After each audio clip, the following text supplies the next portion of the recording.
Bismillahirrahmanirrahim. Assalamualaikum warahmatullahi wabarakatuh. Alhamdulillahilladzi anzala sakinata fi qulubil mu'minin liyazdadu imanan ma'a imanihim walillahi junudus samawati wal ard wa kana Allahu aliman hakima wa ashhadu an la ilaha illallah wahdahu la syarika lah إقرارا به وتوحيدا وأشهد أن محمدا عبده ورسوله صلى الله عليه وعلى آله وأصحابه وسلم تسليما مزيدا وبعد.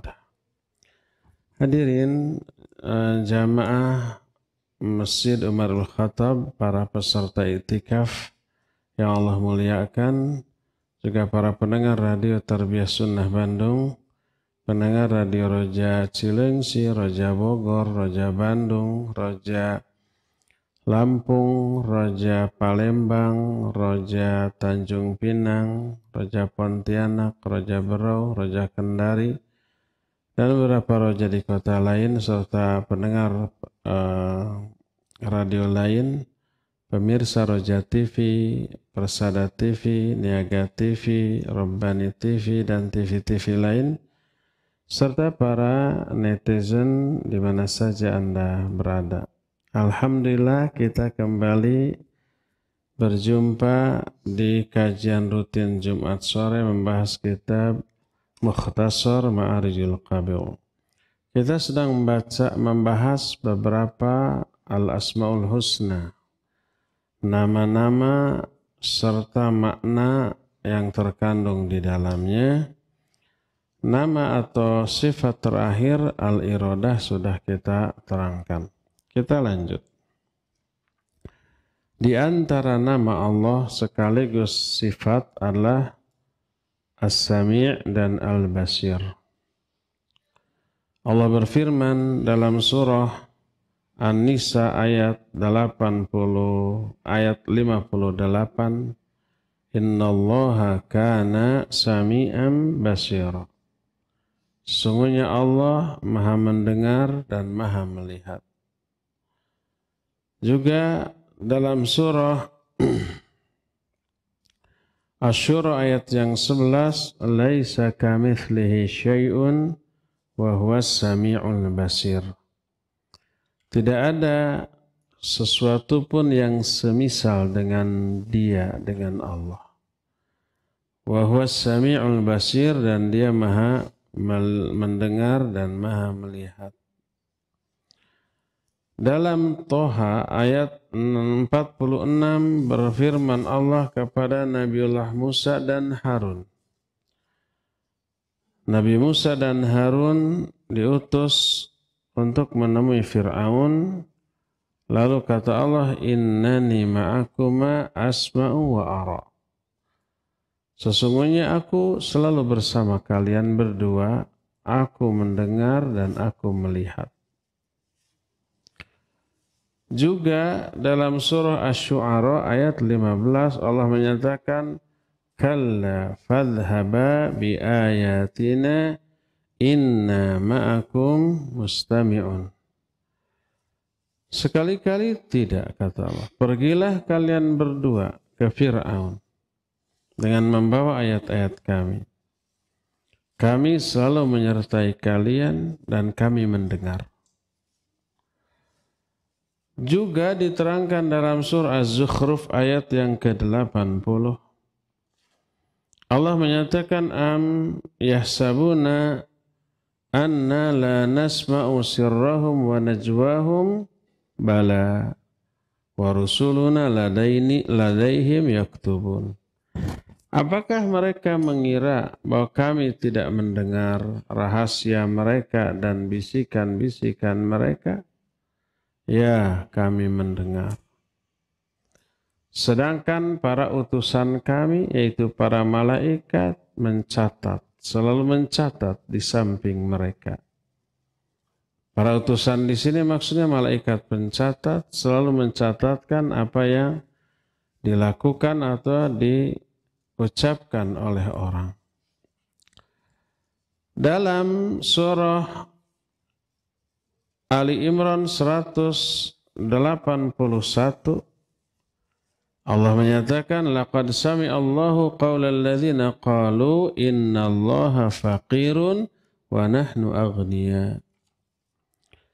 Allah telah mendengar ucapan orang-orang yang berkata bahwa Allah itu fakir sedangkan kita kaya. Ini akibat orang, apalagi orang itu ada kedengkian kepada Islam, kepada Quran, memahami ayat Quran dengan otaknya. Kesimpulannya keliru. Allah di dalam Al-Quran menyatakan, Man dzalladzi yuqridullaha qardan hasan yudha'ifhu lahu. Siapa orang yang memberikan pinjaman yang baik kepada Allah, Allah akan lipat gandakan balasan. Ayat ini dibaca juga oleh orang-orang kafir. Kata mereka menyimpulkan dari ayat ini Allah miskin, butuh pinjaman. Kita mah kaya. Itu akibatnya kalau ayat difahami oleh otak, ada sentimen dalam hati, ya makna tafsirannya pasti negatif. Oh, Allah miskin, kita kaya. Makanya mereka bicara setelah mendengar ayat ini, Allah miskin. Kata Allah, Allah mendengar. Orang-orang yang mengatakan bahwa Allah, innallaha faqirun wa nahnu aghnia. Allah fakir, tuh butuh pinjaman. Padahal yang dimaksud pinjaman di sana bukan Allah butuh pinjaman dari manusia. Tapi memberi pinjaman yang baik kepada Allah itu apa? Infak dan sedekah. Bukan untuk kepentingan Allah. Allah mah nggak butuh apapun dari alam ini. Toh rizki juga yang diinfakkan juga dikasih dari siapa? Dari Allah. Kenapa infak, sedekah oleh Allah diistilahkan memberi pinjaman kepada Allah? Karena memberikan kepastian bahwa yang diinfakkan itu akan kembali. Pinjaman kan wajib dikembalikan ya. Dan kalau Allah mengembalikan enggak setimpal sebanding dengan yang dipinjamkan, yudha'ifhu lahu walahu ajrun karim. Akan dilipat gandakan, minimal 10 kali lipat, 700 kali lipat, bisa lebih banyak lagi daripada itu. Maka diistilahkan memberi pinjaman yang baik, bukan Allah fakir, miskin, butuh, bukan. Itu istilah saja. Tapi dasar si kafir, ada sentimen di dalam hatinya kepada Quran, disimpulkan dengan kesimpulan yang salah. Allah fakir. Termasuk ada orang Islam tapi sentimen ke Islam, munafik ya namanya. Pokoknya kalau memahami ayat dengan akal, pasti isinya itu nyimpang dan bernada-nada ingin membelok-belokkan makna yang sebenarnya. Salah satu contoh mengatakan di Quran nggak ada perintah sholat yang 5 waktu. Itu karena dengan otaknya dia. Kalau memahami ayat dengan penjelasan ahlinya yaitu para ulama, bakal banyak ayat ketemu yang memerintahkan sholat yang 5 waktu. Karena memahami ayat dengan athar, dengan nas hadis dari Rasul SAW. Tapi dengan otak, dengan akal ditambah ada sentimen, nggak akan ada hubungan antara perintah sholat yang 5 waktu dengan ayat manapun dalam Al-Quran. Kalau otak yang menghubungkan ditambah dengan rasa sentimen kepada Quran. Ini contohnya. Kata orang-orang Yahudi, Allah miskin, kita mah kaya. Kata Allah, Allah mendengar ucapan itu. Juga dalam surah Al-Alaq ayat yang ke-14, alam ya'lam bi anna Allah yara. Bukankah dia mengetahui bahwa Allah Maha melihat?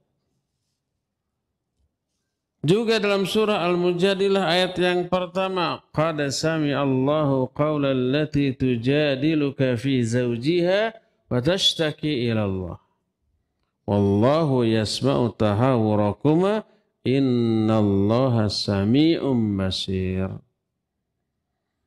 Allah telah mendengar ucapan seorang wanita yang mendebatmu, hai Muhammad, tentang suaminya. Istri ini curhat tentang suaminya. Dijelaskan, mendebat. Wanita tuh kayak gitu tuh. Wa tashtaki ilallah, kemudian wanita ini mengadu kepada Allah. Allah mendengar obrolan kalian berdua. Yaitu Nabi dengan wanita tersebut. Innallaha sami'un basir.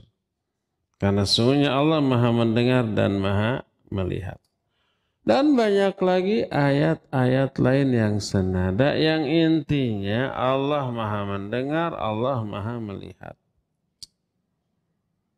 Berkata mu'alif setelah mengutip ayat-ayat tadi, Fasubhana man wasi'a sam'uhul aswat wa ahata basaruhu jami'al mubsarat. Sam'un la kasam'ina wa basarun la kabasarina bal lahul kamalul mutlaq alladhi yaliqu bihi ta'ala. Dari ayat-ayat tadi diambil faidah, kesimpulan, pelajaran bahwa Maha Suci Allah yang pendengarannya mencakup seluruh suara. Makna mendengarkan idrakus saut. Makna mendengar itu mampu menangkap suara. Dan penglihatannya mencakup segala hal. Tapi mendengar yang berbeda dengan cara mendengar kita, melihat yang berbeda dengan cara melihat kita. Atau jangankan cara melihat Allah dengan makhluk. Cara melihat makhluk dengan makhluk aja satu sama lain kan tidak sama ya. Ada yang bisa melihat tapi bukan dengan mata, ada. Konon ular itu buta katanya. Entah buta entah tidak. Tapi dia mengetahui segala sesuatu dengan lidah yang dijulurkan, lidah itu dioleskan ke hidungnya, oleh hidung dihubungkan ke otak, tahu kondisi sekitar. Mana ada mangsa, tikus, mana batu, bisa dibedakan.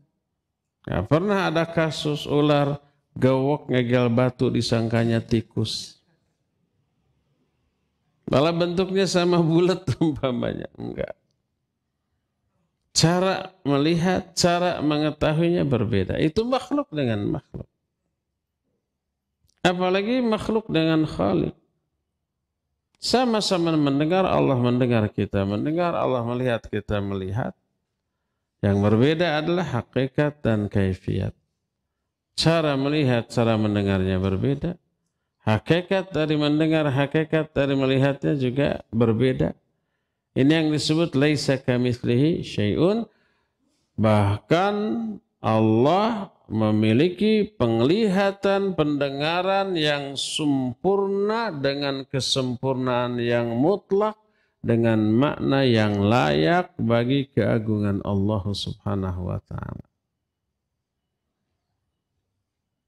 Aisyah radhiyallahu anha, sebagaimana dalam hadis yang diriwayatkan oleh Imam Bukhari, ketika ada wanita curhat kepada Nabi SAW,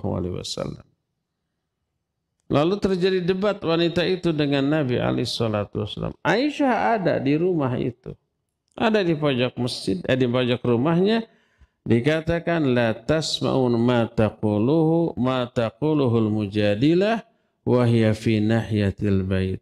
Wallahu ta'ala yasma'uha min fawqi arsyihi min fawqi sab'i samawat.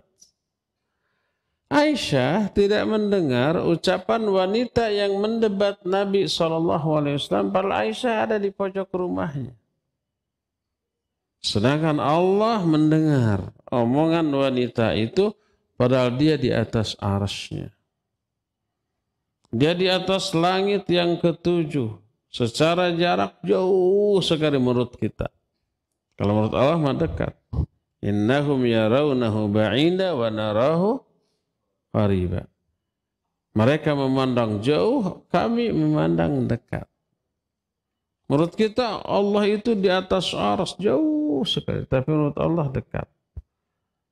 Maka walaupun Allah ada di atas arsy, di atas seluruh makhluknya, tapi Allah mendengar apapun, melihat apapun, mengetahui apapun.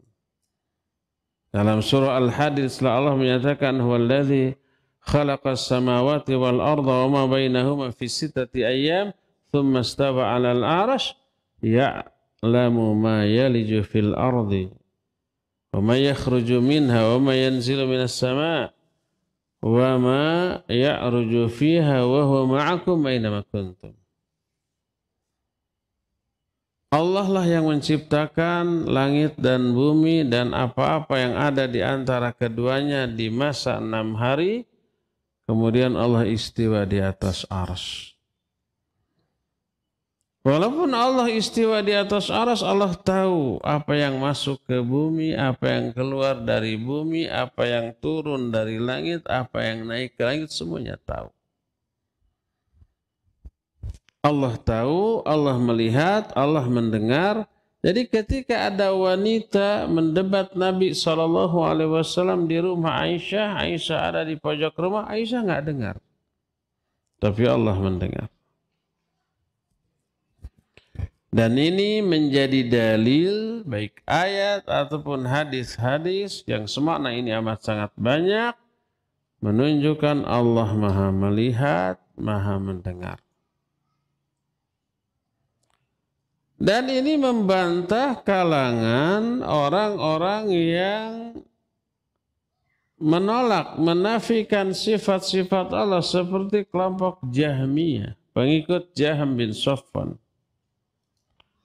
Mereka Jahmiyah ini tidak menetapkan baik nama ataupun sifat bagi Allah, padahal nama tersebut, sifat itu Allah tetapkan sebagai nama dan sifat bagi dirinya. Seperti dalam surah Al-Fatihah saja beberapa sifat Allah disebut oleh Allah Subhanahu wa ta'ala seperti Ar-Rahman, Ar-Rahim, seperti Maliki Yaumiddin. Ar-Rahman, Ar-Rahim adalah sifat yang Allah tetapkan bagi dirinya sebagai sifat, nama sekaligus sifat. Oleh Jahmiyah ditolak. Atau nama dan sifat yang ditetapkan oleh Rasul sallallahu alaihi wasallam. Oleh Jahmiyah ditolak, termasuk sifat Allah As-Sami dan Al-Basir. Jahmiyah memandang Allah tidak melihat, Allah tidak mendengar. Niatnya baik, niatnya bagus. Apa niatnya? Dia ingin mensucikan Allah dari penyerupaan dengan makhluk. Karena Allah laisa kamitslihi syai'un. Kalau Allah mendengar, Allah melihat, makhluk mendengar, makhluk melihat, serupa dong gitu ya. Enggak, Allah enggak serupa. Maka dinafikan. Ditolak. Nama dan sifat ini bagi Allah Azza wa Jalla. Walaupun Allah menetapkan itu sebagai nama dan sifat bagi dirinya dalam Al-Quran, ditolak oleh Jahmiyah. Niatnya bagus. Cuma caranya salah, menolak Al-Quran. Kaidah menyatakan al-ghayah la tubarrirul wasilah. Tujuan tidak menghalalkan segala cara. Tujuan baik, cara harus baik. Yang dinilai itu cara.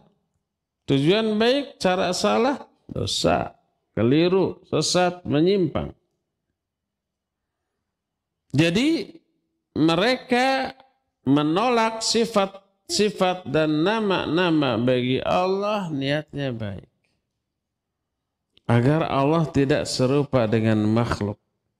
Makhluk mendengar, makhluk melihat. Nah, kalau gitu Allah nggak boleh diyakini mendengar melihat. Kalau mendengar melihat berarti sama dengan makhluk. Tak disadari oleh mereka dengan menolak nama dan sifat bagi Allah dengan niat tadi itu ingin mensucikan Allah. Tanpa mereka sadari mereka terjerumus ke dalam perbuatan menyamakan Allah dengan makhluk yang lebih hina. Kalau Allah dikatakan tidak melihat, tidak mendengar, apa tidak serupa dengan makhluk? Ada makhluk yang tidak melihat, tidak mendengar? Banyak, lebih hina statusnya. Bahkan disamakan dengan berhala yang disembah oleh orang-orang musyrik. Berhala dianggap Tuhan, sesembahan. Mendengar apa melihat apa tidak? Enggak mendengar, enggak melihat. Ini yang disentil oleh Nabiullah Ibrahim alaihissalatu wassalam kepada bapaknya dan kaumnya yang menyembah berhala. Kata Nabiullah Ibrahim yang Allah abadikan dalam Al-Quran, dalam surah Maryam ayat 42. Ya abati, lima ta'budu ma la yasma'u wa la yubsiru wa la yughni anka syai'a. Hei bapakku, kenapa engkau menyembah sesuatu yang tidak bisa mendengar, tidak bisa melihat, dan tidak bermanfaat sedikit pun bagimu? Masa yang kayak begitu yang disembah? Tidak mendengar, tidak melihat. Lebih hina kan? Dibanding makhluk yang mendengar, yang melihat. Jadi si Jahmiyah ini menolak sifat mendengar, melihat, dan sifat lainnya dari diri Allah. Tujuannya ingin mensucikan Allah dari penyerupaan dengan makhluk. Karena makhluk mendengar dan melihat. Ternyata dia terjerumus ke dalam penyerupaan Allah dengan makhluk yang lebih hina. Banyak makhluk yang tidak mendengar, tidak melihat. Dengan demikian si Jahmiyah ini mendukung hujah para penyembah berhala yang diingkari oleh Nabi Ibrahim.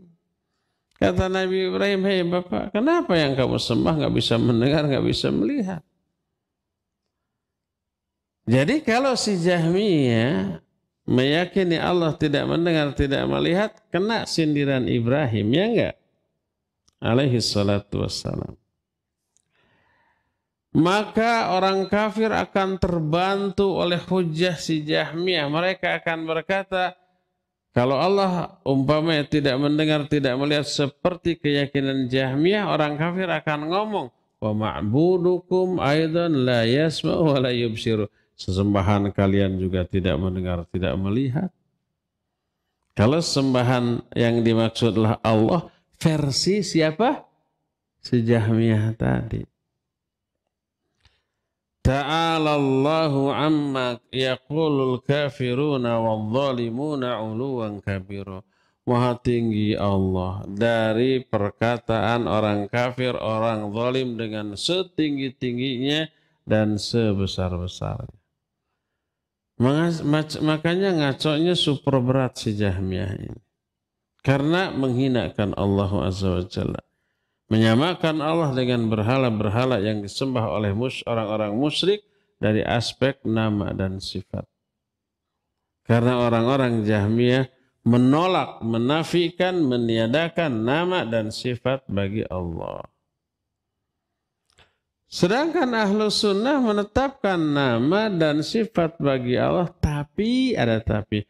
Sebatas nama dan sifat yang Allah tetapkan sebagai nama dan sifat bagi dirinya. Kalau yang tidak ditetapkan sebagai nama dan sifat oleh Allah untuk dirinya, ya nggak boleh kita tetapkan sebagai nama dan sifat.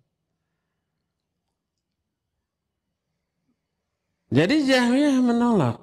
Nah, ada lagi kelompok Yang lain berbeda sedikit dengan Jahmiyah, tapi berbeda banyak dengan Ahlus Sunnah. Mereka adalah orang-orang Mu'tazilah. Mereka menetapkan nama bagi Allah, tapi menolak sifat yang terkandung dalam nama itu. Mereka berkata, Allah itu sami'un bila sam'in, basirun bila basarin. Wa atradu jami' asma'ihi hakadha. Fa'athbatu asma' wa nafau ma tadammanahu min sifatil kamal. Kata orang-orang Mu'tazilah, Allah itu mendengar tanpa pendengaran. Namanya Sami', yaitu yang maha mendengar tapi tidak mendengar. Allah itu basir, makna basir maha melihat tapi tidak melihat. Mereka memperlakukan seluruh nama Allah seperti itu. Namanya ya, tapi sifat yang terkandung dalam nama itu mereka nafikan. Jadi mereka menetapkan lafaz tapi tidak menetapkan makna yang terkandung dalam lafaz tersebut. Punya apa mereka menyatakan Allah punya nama Sami, Basir, tapi tidak mendengar, tidak melihat. Pada intinya sifat Allah dalam pandangan orang Mu'tazilah sama dengan yang ditetapkan oleh Jahmiyah. Menyimpang masing-masing keduanya terhadap kitab dan sunnah yang sahih dan akal yang sehat. Maka orang-orang Mu'tazilah menjadikan nama-nama Allah itu seperti memberi nama atau nama yang dimiliki oleh orang. Orang memberi ada nama, diberi nama, dan namanya ada makna, tapi maknanya ini enggak berarti terhadap karakter orang itu. Ada nama Ahmad tapi kelakuannya pika sebelen. Ada kan? Namanya Ahmad. Apa arti dari Ahmad? Yang terpuji. Tapi kelakuannya tercela. Ada orang namanya Asep, artinya Kasep. Tapi ternyata goreng patut. Ada namanya Sidik, tapi karakternya pembohong. Nggak nyambung antara nama dengan sifat. Nama yang dimiliki oleh orang tidak mengandung sifat yang makna dari sifat itu terkandung dalam nama ini. Orang kan seperti itu ya? Iya tuh. Nah, orang Mu'tazilah itu menyamakan nama dan sifat Allah seperti nama dan sifat manusia. Ada nama bagi Allah, tapi makna yang terkandung dalam nama itu nggak ada makna. Tidak menjadi sifat bagi Allah Azza wa Jalla. Karena itulah Mu'tazilah juga dianggap sebagai nufatus sifat. Kelompok yang menafikan, menolak sifat-sifat bagi Allah Subhanahu wa Ta'ala. Intinya jadi sama dengan Jahmiyah tadi. Adapun Ahlus Sunnah menetapkan nama-nama bagi Allah dengan nama-nama yang Allah sudah tetapkan sebagai nama dari dirinya, baik dalam Al-Quran atau yang ditetapkan oleh Rasulullah SAW dalam hadis yang sahih, dan sifat-sifat yang terkandung dalam maknanya terkandung dalam nama tersebut. Allah Rahman dan Rahim, sifatnya juga Rahman dan Rahim. Allah namanya Sami dan Basir, sifatnya juga melihat dan mendengar. Allah namanya Alim, ya sifatnya juga mengetahui.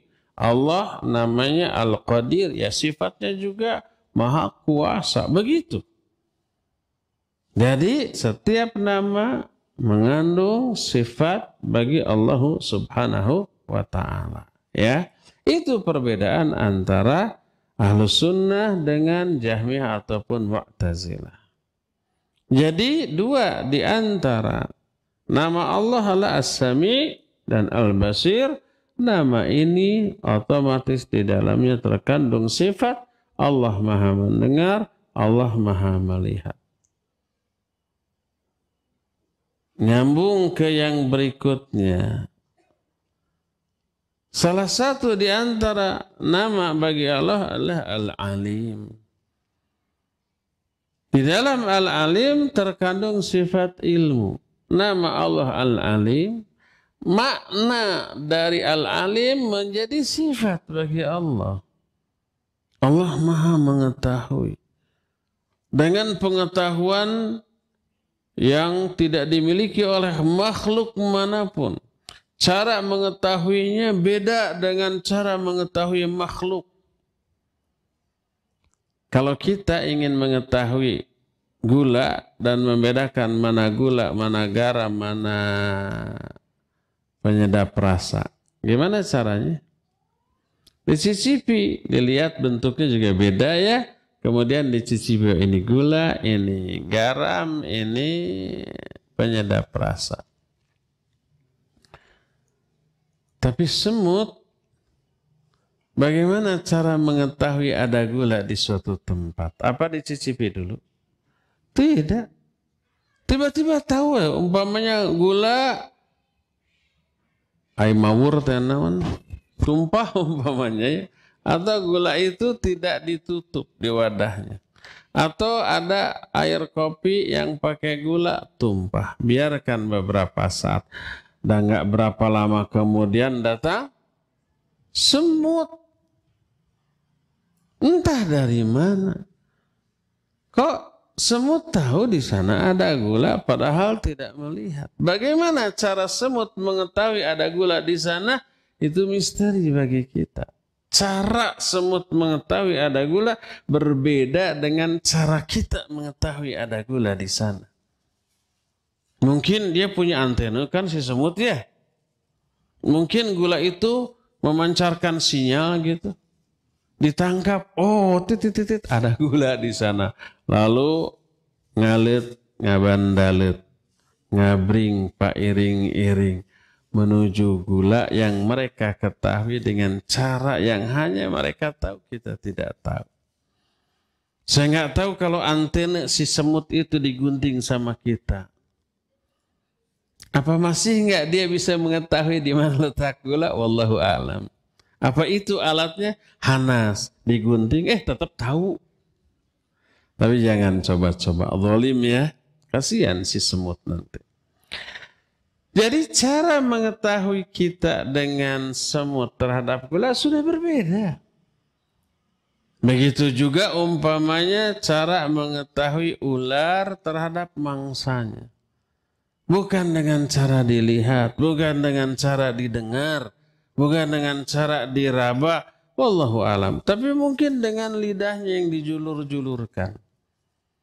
Lidahnya menangkap entah bau, entah sinyal, entah apa gitu ya. Dari mangsanya, ketahui dikirim ke otaknya, si lidahnya dijilatkan ke hidung, oleh hidung kemudian dikirim ke otaknya, tahu ada mangsa di sekitar, ngumpet di arah mana, dan seterusnya kan gitu. Cara mengetahuinya itu beda dengan cara kita mengetahui adanya tikus.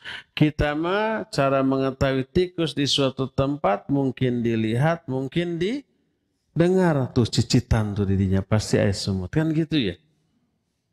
Jadi makhluk dengan makhluk cara mengetahui sudah berbeda. Apalagi dengan Allah Azza wa Jalla. Allah Al-Alim itu namanya. Dan makna yang terkandung dalam Al-Alim adalah mengetahui itu sifatnya. Bagaimana cara mengetahui Allah terhadap apapun? Laisa kamitslihi syai'un. Tidak sama dengan cara mengetahui seluruh makhluknya. Adapun sifat ilmu bagi Allah diterangkan dalam banyak ayat. Di antaranya Al-Quran surah Al-An'am ayat 59. Kata Allah, wa indahu mafatihul ghaibi la ya'lamuha illahu wa ya'lamu ma fil barri wal bahri wa ma tasqutu min waraqin illa ya'lamuha wa la habbatin fi dhulumatil ard wa la ratabin wa la yabisin illa fi kitabim mubin. Di sisi Allah ada kunci-kunci kegaiban. Ilmu gaib, seluruh yang gaib Allah tahu. La ya'lamuha illahu, tak ada seorang pun yang tahu kecuali Dia. Termasuk malaikat nggak tahu kunci kegaiban. Wa ya'lamu ma fil barri wal bahr. Allah tahu semua yang ada di darat, semua yang ada di laut. Wa ma tasqutu min waraqah. Tidak ada satupun daun yang jatuh illa ya'lamuha, kecuali Allah tahu. Kita sekarang ada di sini, ada jutaan miliaran daun berjatuhan di luar, di tempat lain, di hutan-hutan kita nggak tahu. Allah mah tahu. Di tengah hutan yang masih perawan, nggak pernah ada orang ke sana, banyak daun berjatuhan, Allah tahu. Wala habbatin fi dhulumatil ard, dan tidak ada satu benih, satu biji pun di kegelapan bumi kecuali Allah juga tahu, baik yang basah yang kering, semuanya tahu dan semuanya telah Allah catat dalam sebuah kitab. Kitab yang dimaksud adalah Lauhul Mahfuz. Itu pengetahuan Allah sampai sedetil itu. Juga dalam surah Al-Hujurat ayat yang ke-16 Allah menyatakan, wallahu ya'lamu ma fis samawati wa ma fil ard wallahu bikulli syai'in alim. Allah Maha mengetahui apa saja yang ada di langit dan apa saja yang ada di bumi, dan Allah Maha mengetahui terhadap segala sesuatu. Bahkan sesuatu yang tidak nampak Allah tahu. Contoh yang tidak nampak, apa yang ada di dalam isi hati kita. Bisikan hati kita Allah tahu. Lebih tahu daripada diri kita sendiri. Lirikan mata hanya sekilas Allah tahu. Sebagaimana firman Allah dalam Al-Quran surah Ghafir ayat 19, ya'lamu kha'inatal a'yun wa ma tukhfis sudur. Allah mengetahui pengkhianatan mata dan apa yang tersembunyi dalam dada, apa yang disembunyikan di dalam dada manusia. Walaqad khalaqnal insan wa na'lamu ma tuwaswisu bihi nafsuh wa nahnu aqrabu ilaihi min hablil warid. Kata Allah, kami yang telah menciptakan manusia. Dan kami mengetahui apa yang dibisikkan oleh hati-hati mereka. Dan kami lebih dekat kepada mereka dibanding urat leher mereka sendiri. Urat leher ini dekat dengan kita, bukan dekat lagi, nempel. Tapi Allah lebih dekat lagi kepada kita dibanding kita dengan urat leher kita. Maknanya Allah lebih mengetahui isi semua dalaman kita, lahir kita, batin kita dibanding diri kita sendiri. Apalagi lahiriah kita nggak tahu dalam kita kayak gimana ya. Jantung kita apa masih sehat atau tidak, bersih atau tidak, paru-paru kita apa normal atau tidak, apa sehat atau tidak, apa bersih atau tidak, kita nggak tahu. Bagaimana liver kita, ginjal kita, lambung kita, usus kita nggak tahu. Allah mah tahu. Bahkan isi hati kita tahu. Allah lebih tahu. Kita nggak tahu kalau kita diuji dengan sebuah ujian tertentu, apa kita kuat atau tidak, mampu atau tidak. Allah mah tahu. Kadang kita dalam berbuat merasa ikhlas gitu ya. Ikhlas. Tapi Allah tahu itu tidak ikhlas loh. Gimana taunya bahwa itu tidak ikhlas? Ketika diuji oleh sebuah ujian, terbukti tidak ikhlas tuh. Perlu contoh untuk hal ini? Perlu. Perlu biasa atau perlu bingit? Perlu bingit. Contoh dalam berdakwah.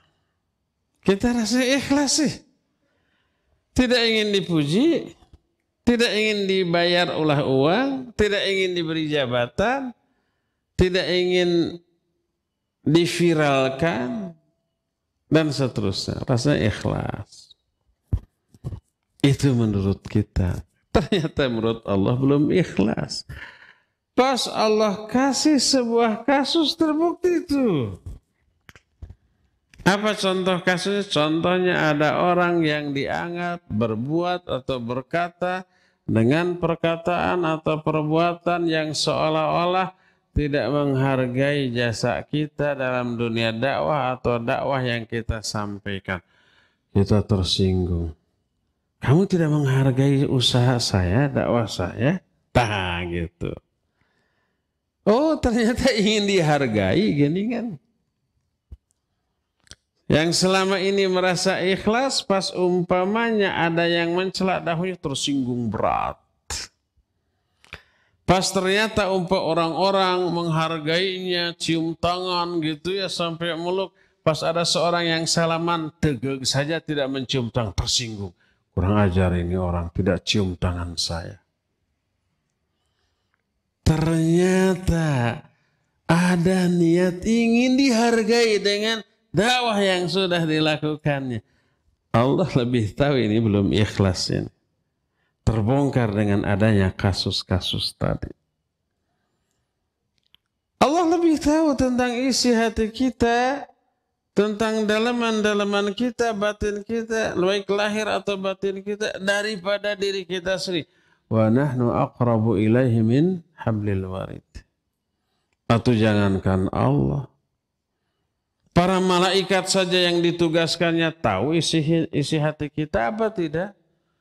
Para malaikat pencatat tahu. Berdasarkan hadis apabila seseorang hamba berniat, baru niat nih, belum berbuat, mau melakukan sebuah kebaikan, sebuah amal soleh, malaikat mencatat niat itu dengan satu kebaikan. Tidak diucapkan, belum dilakukan, baru niat sudah dicatat. Berarti malaikat tahu, baru niat. Kalau ternyata jadi dilakukan, pahalanya tetap satu? Enggak, dilipat gandakan 10. Man ja'a bil hasanah falahu asyru amsalih. Kalau ternyata enggak jadi dilakukan, enggak jadi ini dilakukan. Karena malas. Dipikir-pikir malas, harore, enggak jadi, cancel. Yang satu niat baik itu tidak dihapus, tetap. Lumayan kan? Tapi kalau enggak jadinya itu karena ada uzur, dia sudah niat, tekad, sudah ikhtiar, usaha, ada uzur, enggak jadi dilaksanakan. Tetap 10. Sama dengan apabila dilaksanakan. Contoh sudah azan berkumandang, tahu azan zuhur jam 12 kurang 10 umpamanya, dia berwudu, dia ambil pakaian gamis, sarung, kopiah, pakai semprot, pakai wangi-wangian, pas mau apa itu teh? Mau ke masjid, sudah niat, tekad, ikhtiar, hujan besar, nggak jadi ke masjid, akhirnya sholat sendirian di rumah. Pahalanya 1 apa 10? Bukan 1, bukan 10, 27. Kan sholat berjamaah di masjid berapa coba? 27 atau sholatul jamaati afdalu min sholatil fadhi bisab'in wa ishrina darajah. Kenapa harus 10? 27. Jadi tidak jadinya itu karena ada uzur syar'i. Atau nggak ada hujan, sudah mau berangkat, sudah bismillahi tawakkaltu 'ala Allah, ini keluar dari rumah tiba-tiba mules. Kalau dilanjut ke masjid berabe. Beresiko kalau meledak di masjid. Lebih baik kembali. Akhirnya lama di WC, sudah qomat, sudah kedengaran takbiratul ihram, terus sampai salam masih duduk di WC. Karena ada udzur, mules. Mungkin tadi makan sambal. Sudah keluar semua, langsung sudah salam. Kedengaran. Akhirnya dia sholat sendirian di rumah. Itu ada udzur. Tetap 27. Karena ada udzur. Tapi kalau baru niat melakukan keburukan, malaikat tahu tidak dicatat. Sampai dia melakukan niat buruknya baru dicatat sebagai satu dosa. Hadis tadi menunjukkan bahwa malaikat pencatat pun tahu isi manusia. Allah dalam Al-Quran menyatakan kiraman katibin ya'lamuna ma taf'alun. Kiraman katibin itu malaikat-malaikat yang mulia dan mencatat amal manusia. Dan mereka ya'lamuna ma taf'alun, mengetahui apa saja yang kalian lakukan, termasuk apa yang dilakukan oleh hati berupa niat, termasuk berupa rencana. Malaikat pencatat tahu, apalagi Allah Subhanahu wa ta'ala. Jadi itulah yang menjelaskan bahwa Allah Subhanahu wa ta'ala maha melihat, maha mendengar, maha mengetahui. Wajib kita yakini. Karena meyakini ini berdampak besar pada sifat, perilaku, tingkah laku, amal-amal kita sehari-hari. Sampai berkata mu'allif rahimahullahu ta'ala setelah menukil ayat-ayat bahwa Allah maha mengetahui, fa aina yadhhabul khalqu wa aina yastatiruna bima'abihim bal aina yastatiruna bimasyairihim wa afkarihim. Kalau Allah mengetahui semuanya, makhluk mau pergi kemana? Kita. Bagaimana cara kita menyembunyikan aib-aib kita? Bahkan bagaimana kita menyembunyikan perasaan dan pikiran kita? Enggak bisa bersembunyi dari Allah sedikit pun. Allah maha mengetahui, maha melihat, maha mengawasi.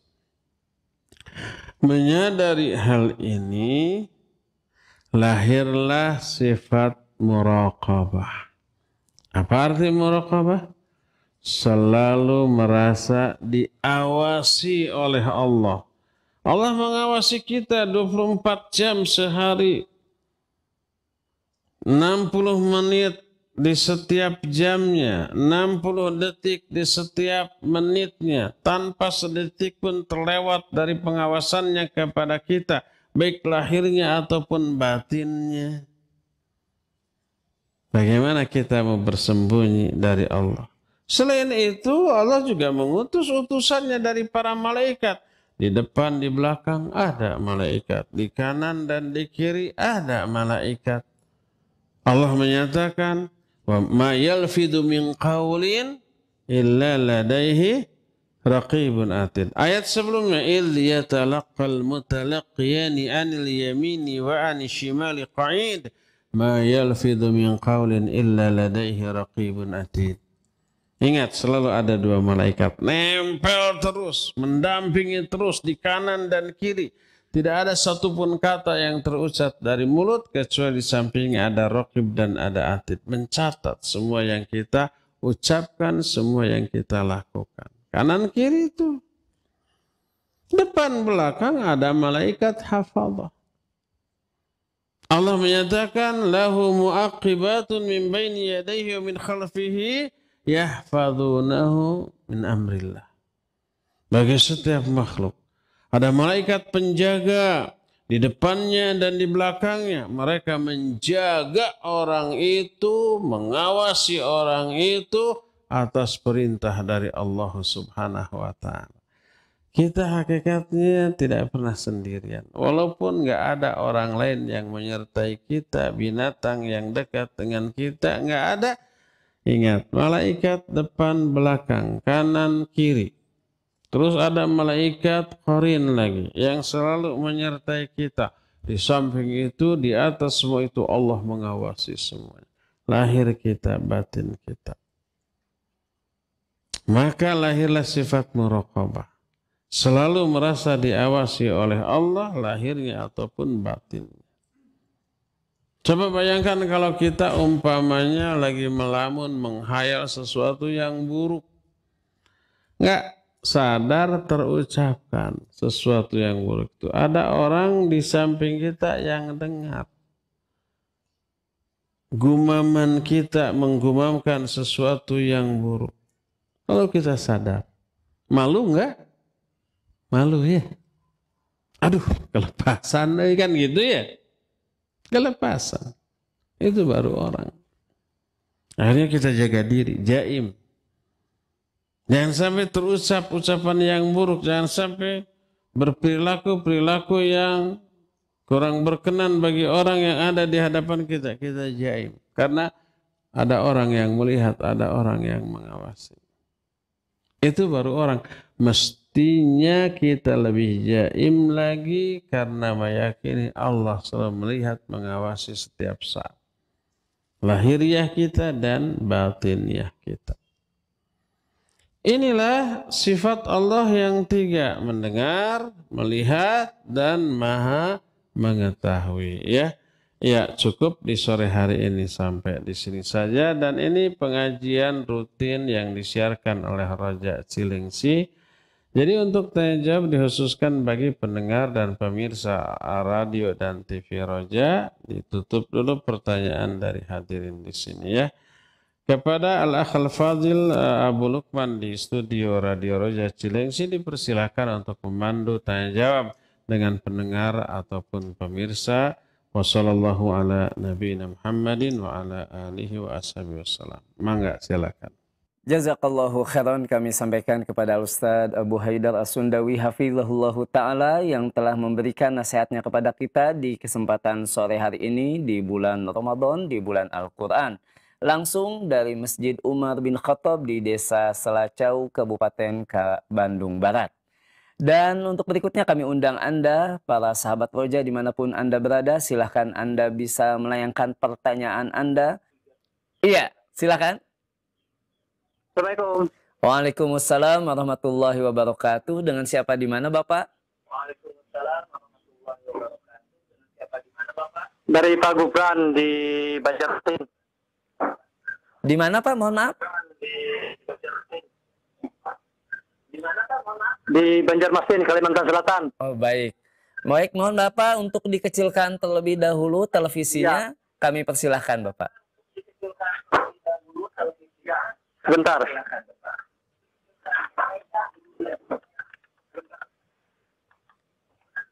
Ya. Ya, silakan Pak. Assalamualaikum Pak Ustaz. Waalaikumsalam warahmatullahi wabarakatuh. Ya, ulun menanyakan begini Pak. Bagaimana kita kan di seumpama kita di dalam WC berpakaian waktu mandi itu kurang cukup lah untuk menutupi aurat. Itu bagaimana Pak terhadap Allah Subhanahu Wa Taala? Apakah kita berdosa atau bagaimana?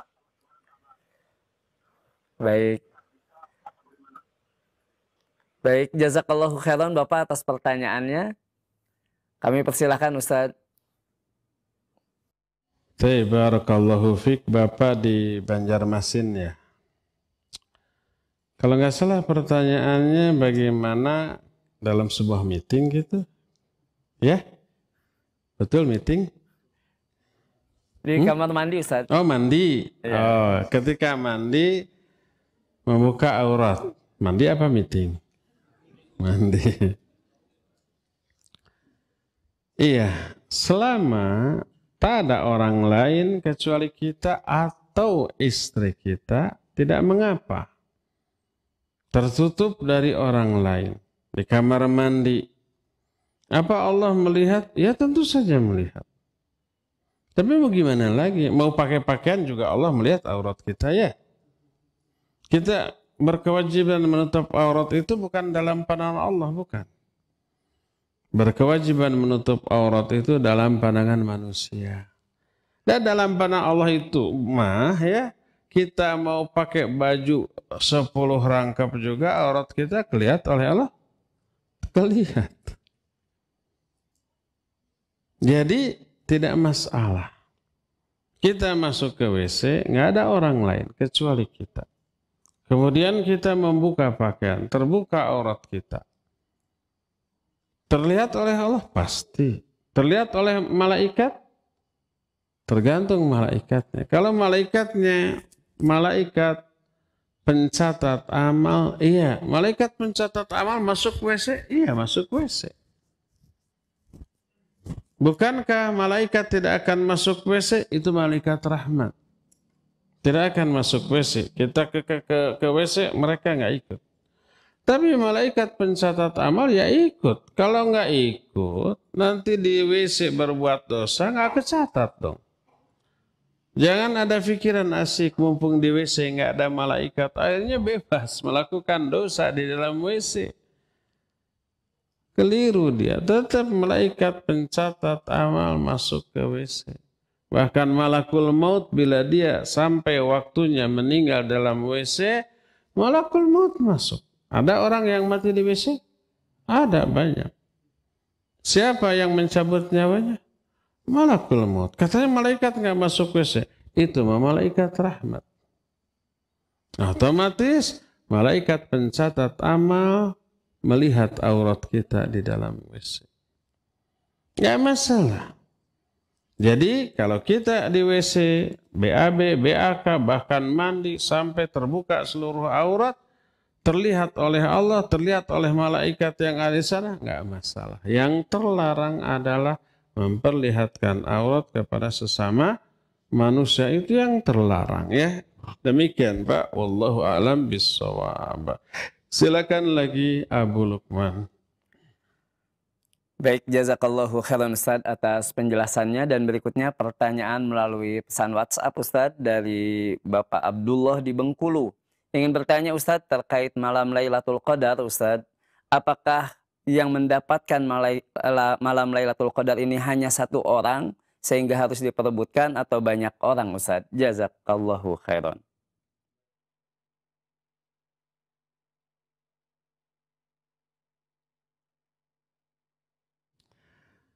Baik, wa jazakallahu khairan ya. Lailatul Qadar bukan benda yang diberikan kepada orang, apalagi benda satu orang yang dapat, yang lain berebut, nggak begitu. Yang jelas Lailatul Qadar turun di suatu malam yang kita tidak tahu kapan malam turunnya Lailatul Qadar. Bisa ganjil, bisa genap. Maka jangan cari hanya di malam ganjil saja. Nabi SAW menyatakan iltamisuha fi tasi'atin tabqa au fi sabi'atin tabqa au fi khamisatin tabqa au fi thalithatin tabqa au fi wahidatin tabqa. Cari Lailatul Qadar di 9 hari terakhir, 7 hari terakhir, 5, 3 atau 1 hari terakhir. Dan itu bisa ganjil, bisa genap. Tergantung berapa hari jumlah bulan Ramadan di tahun itu. Seperti sekarang kita umpamanya 39 hari andai lebaran itu hari Senin. Berarti bagi kita 29 hari. Kalau Selasa berarti 30 hari. Nah, sekarang kalau 29 hari, 9 hari terakhir itu ganjil apa genap? Jawab. ganjil. Lihat aja sehari terakhir berarti 29. 3 hari terakhir berarti 27. 5 hari terakhir berarti 25. 7 hari terakhir berarti 23. 9 hari terakhir berarti 21. Tapi kalau 30 hari berarti itu genap.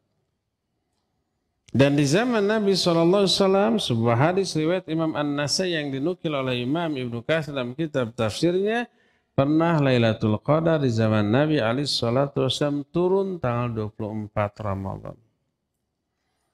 Jadi bisa ganjil bisa genap. Cari di 10 hari terakhir. Jangan hanya cari di malam ganjil saja, tapi juga di malam genap. Intinya berusahalah maksimal untuk beribadah di sepanjang malam di 10 hari terakhir, baik tanggal ganjilnya atau tanggal genapnya. Nah, seandainya Lailatul Qadar turun di suatu malam, siapa yang dapat Lailatul Qadar? Apakah hanya 1-2 orang? Enggak. Bisa siapapun. Ribuan atau malah jutaan. Siapa yang dapat keutamaan Lailatul Qadar? Yaitu orang yang ketika Lailatul Qadar turun dia sedang beribadah. Apapun bentuk ibadahnya. Salat, baca Quran, zikir, atau umpamanya berdoa, atau sedang infak atau sedekah, baik di masjid ataupun di luar masjid. Mungkin di rumah, mungkin di jalan, mungkin di kantor. Apa yang sedang mereka lakukan ketika Lailatul Qadar ini turun? Kalau sedang sholat berarti sholatnya, pahalanya dilipat gandakan lebih dari pahala sholat selama 1000 bulan di waktu yang lain. Asal ibadah sajalah malam itu. Apapun bentuk ibadah. Sebab yang namanya qiyamul lail tidak hanya sholat. Bisa ibadah-ibadah lain. Bisa membaca Al-Quran, bisa berzikir, bisa berdoa, dan seterusnya. Ada orang yang tidak bisa iktikaf di masjid karena ada kewajiban. Seperti para polisi lalu lintas. Di 10 hari terakhir kan ada instruksi harus turun ke jalan-jalan untuk mengatur arus mudik agar lalu lintas lancar, diatur wae macet. Apalagi kalau tidak diatur, lebih macet, lebih parah. Mereka bertugas. Nah itu kewajiban mereka. Mereka dibayar untuk itu. Kalau mereka meninggalkan tugas untuk mengejar iktikaf yang sunnah, salah mereka. Yang wajib harus lebih dahulukan daripada yang sunnah. Atau ada dokter atau perawat yang harus berjaga di rumah sakit untuk menolong nyawa orang.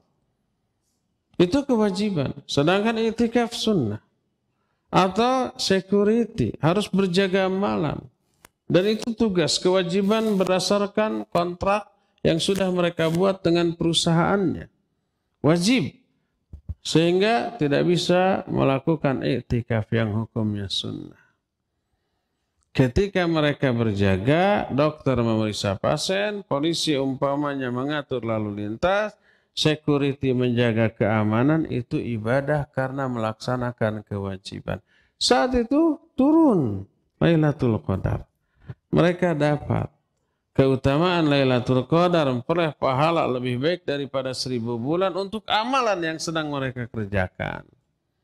Yang tentu saja mengatur lalu lintas tidak sebanding dengan sholat. Memeriksa orang sakit nggak sebanding dengan sholat. Ngeronda karena security nggak sebanding dengan sholat-sholat yang paling utama. Apalagi dilakukannya di masjid. Kadang ada ibu-ibu nggak bisa iktikaf karena kewajiban sebagai ibu rumah tangga di rumah. Akhirnya dia ibadah di rumah.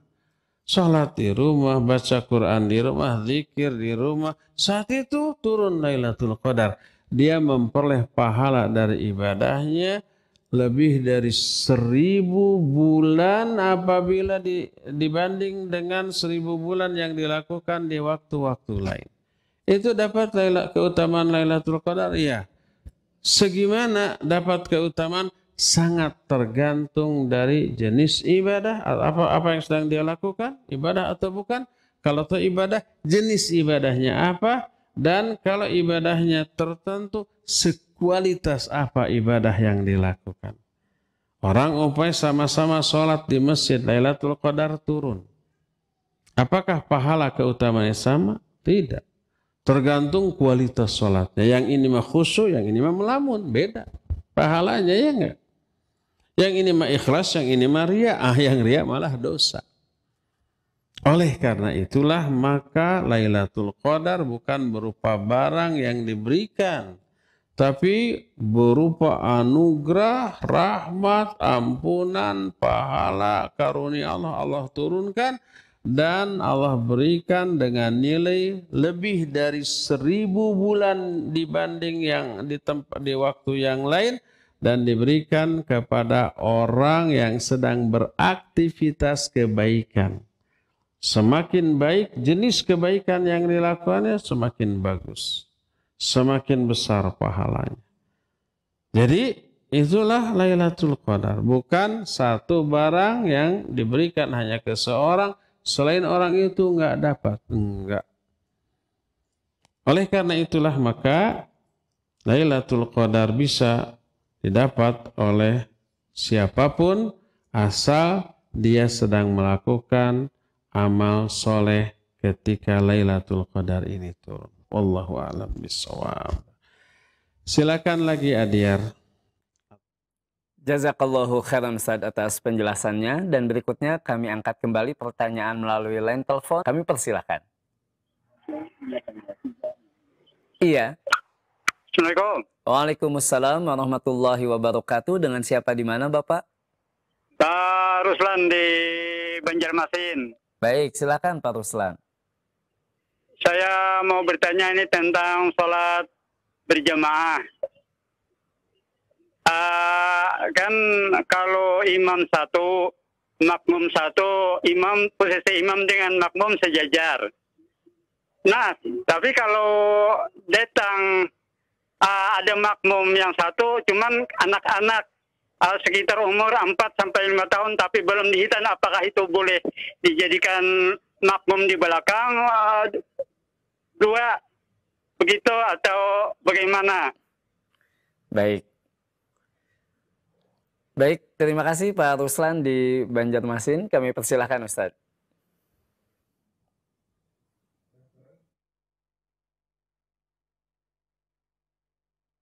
Pak Ruslan di Banjarmasin, ini udah 2 orang dari Banjarmasin terus ya.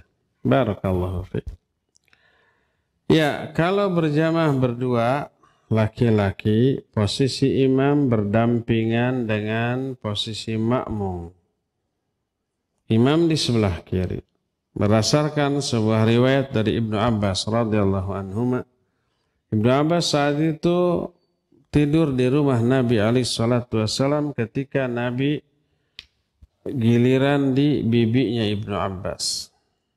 Malam hari Nabi SAW bangun, terus sholat. Aku pun ikut wudu, lalu sholat, lalu aku berdiri sebelah kiri Nabi SAW. Lalu kata Ibnu Abbas, fa'akhadha bi ra'si wa aqamani an yaminihi. Beliau memegang kepalaku dan menggeser aku sehingga aku berdiri di sebelah kanannya, sejajar dengan beliau. Ini kalau apa? Kalau berdua. Baik berdua itu laki-laki sama laki-laki dewasa, ataupun lelaki sama anak kecil, sama lelaki yang masih kecil.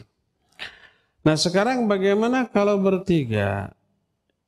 2 dewasa, 1 anak-anak. Berarti kalau berjamaah lebih dari 2 orang alias 3 orang, maka selama makmumnya 2 orang laki-laki, baik dewasa ataupun anak-anak, posisi imam di depan dan makmum di belakang berdua. Walaupun yang satu anak-anak. Walaupun anak itu belum balik, umpamanya baru 4 tahun dan belum benar, nggak apa-apa. Kalau ternyata di tengah sholat ternyata si anak itu belum lari, maklum anak-anak ya. keluar ya dari saf, dari sholat, lari-lari, teriak-teriak, meninggalkan. Maka majulah si makmum sejajar lagi dengan imam karena saat itu berdua lagi. Sama dengan umpamanya makmum berdua di belakang, imam sendirian di depan, tiba-tiba satu makmum batal kemudian keluar. Maka satu makmum lagi maju sejajar dengan imam. Ya, jadi baik laki-laki itu anak kecil ataupun orang dewasa, kalau makmumnya minimal berdua, apalagi lebih, maka posisi dia berada di belakang imam. Wallahu a'lam bishawab. Silakan lagi Abu Lukman. Jazakallahu khairan Ustadz atas penjelasannya. Dan berikutnya pertanyaan dari Bapak Amar di Bogor Ustadz. Pertanyaannya Ustadz, kalau kita memikirkan tentang lawan jenis dan kita senang dengan pikiran itu, tapi kita tidak melakukan apa yang kita pikirkan, apakah mendapat dosa atau pahala dan apakah termasuk zina? Mohon penjelasannya Ustadz.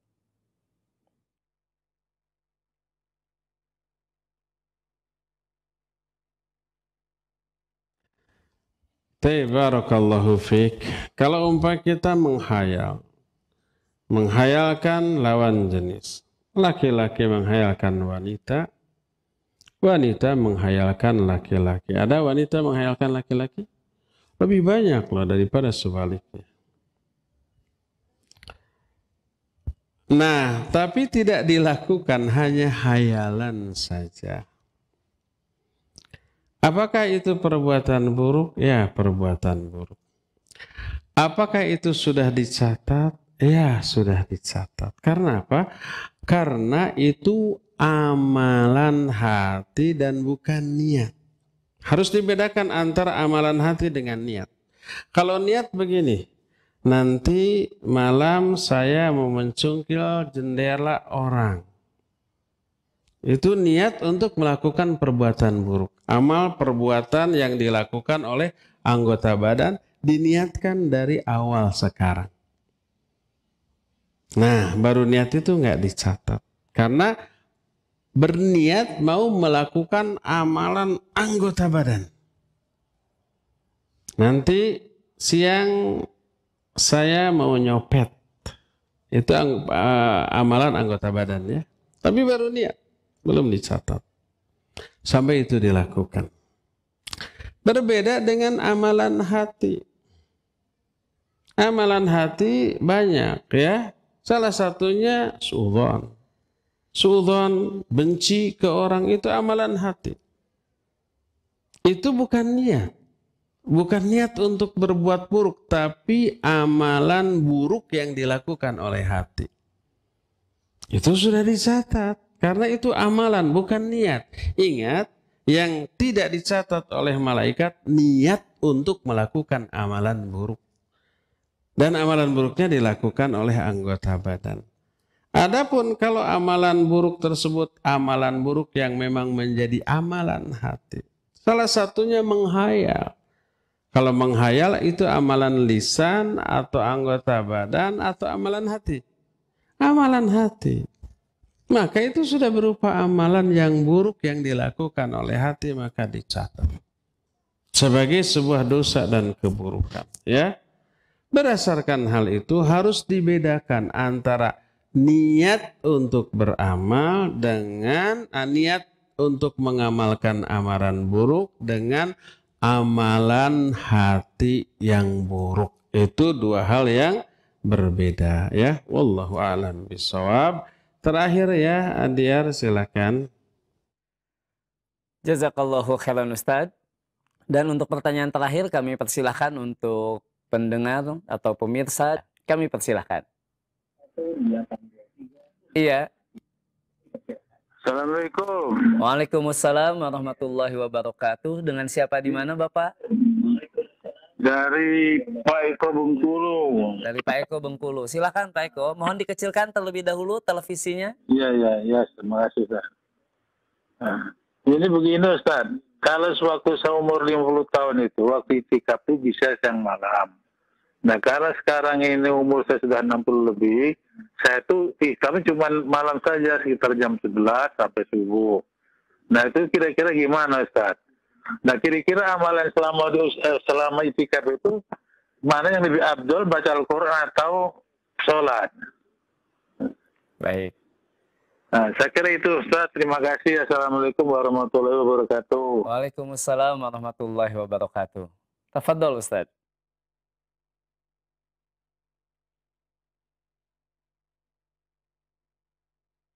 Abu Lukman, bisa diulang pertanyaannya, kurang jelas. Pertanyaan dari Bapak Eko di Bengkulu. Beliau ketika usia masih 50 tahun, iktikaf bisa sehari dari siang sampai malam, Ustadz. Namun ketika usianya sudah lebih dari 60 tahun, hanya bisa iktikaf dari pukul 11 malam sampai subuh.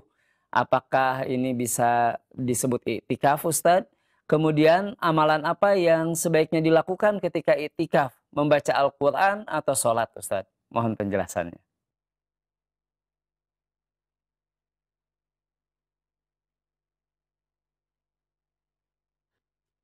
Baik, barakallahu fiik. Iya, Pak Eko ya di Bengkulu. Iktikaf tidak ada batasan waktu minimal dan waktu maksimal. Iktikaf boleh dilakukan di bulan Ramadan dan itu yang paling utama. Boleh juga dilakukan di luar Ramadan karena Nabi SAW pun pernah beriktikaf di bulan Syawal. Jadi kalau kita niat iktikaf, maka kita setelah meniat iktikaf masuk ke masjid dan memutuskan interaksi hubungan dengan manusia yang lain. Fokus ibadah kepada Allah, dan itulah hakikat dari iktikaf. Memutuskan hubungan dengan manusia untuk menghubungkan diri dengan Allah dalam bentuk ibadah. Berapa lama pun tergantung niat kita. Tergantung tersedianya waktu luang yang kita miliki untuk iktikaf. Amat sangat mungkin umpamanya seseorang hanya bisa malam hari, besoknya harus kerja, akhirnya semalam itu saja iktikaf. Boleh? Boleh. Ya, besoknya kemudian mengerjakan kewajiban lain, tak masalah. Apa yang harus dilakukan selama iktikaf? Ibadah, sholat. Ya, sholat apa? Ya, qiyamul Ramadan. Dengan jumlah rakaat terserah. Asal tidak boleh ada 2 witir dalam satu malam. Kalau nanti umpamanya tarawih sudah selesai dengan witirnya, umpamanya jam 9 atau setengah 9 selesai. Kita nanti malam ingin sholat lagi, silakan sholat lagi. Tapi tidak boleh ada witir lagi, karena sudah tadi. Ya, kalau 2 kali witir berarti bukan witir, tapi genap. Ya, berdasarkan hal itu silakan sholat lagi tanpa harus witir lagi. Selain sholat, yang bisa dilakukan baca Quran, zikir, berdoa gitu ya, membaca buku-buku yang bermanfaat, boleh. Infak dan sedekah dibolehkan, apapun. Giliran membaca Al-Quran umpamanya sudah lelah gitu, tutup lalu berdoa dulu, mengangkat tangan berdoa. Setelah berdoa umpamanya capek, lelah, kita turunkan, kita berzikir kepada Allah Subhanahu wa taala. Setelah fit lagi baca Al-Quran lagi. Terus begitu semampu yang kita bisa. Itulah isi dari kegiatan iktikaf ya. Ya, cukup sampai di sini saja. Insya Allah kita akan kembali berjumpa di hari Jumat yang akan datang melanjutkan kajian kitab Mukhtasar Ma'arijul Qabul ini. Subhanakallahu bihamdik asyhadu an la ilaha illa anta astaghfiruka wa atubu ilaik. Walhamdulillahirabbil alamin.